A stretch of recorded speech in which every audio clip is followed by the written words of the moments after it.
Hey everybody, today on Henry's HowTos, I'm going to show you how to make beetroot relish. Let's get straight into it. Okay guys, so we're going to start with one brown onion. So just slice it through the middle. Now what we're going to do with our onion is very thinly slice it.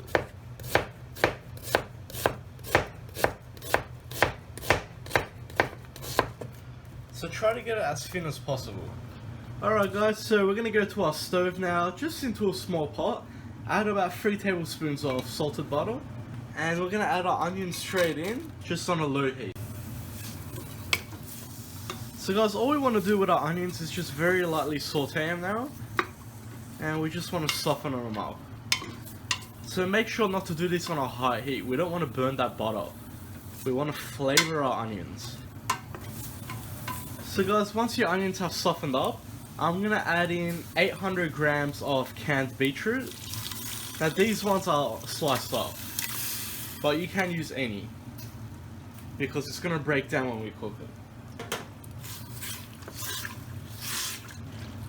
Now we're going to top this off with 1 cup of brown sugar, half a teaspoon of ground nutmeg, 1 teaspoon of ground cumin, half a teaspoon of ground cloves, and about 2 tablespoons of balsamic vinegar.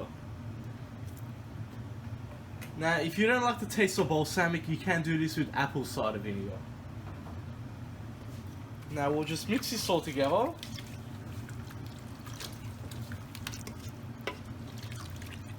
And we want to bring this up to the boil.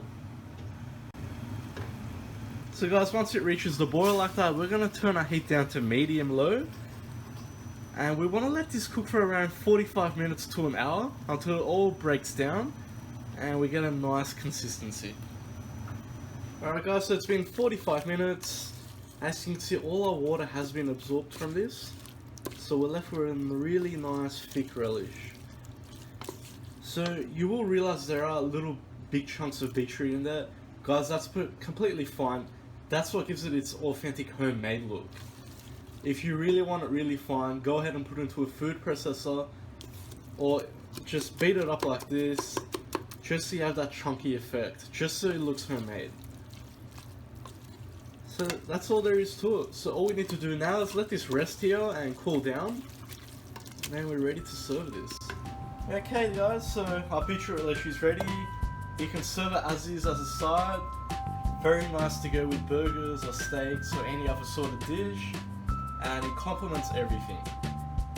I hope you like that guys. Please like and subscribe. If you've got any comments or suggestions, just leave them at the bottom and I'll see you all next time.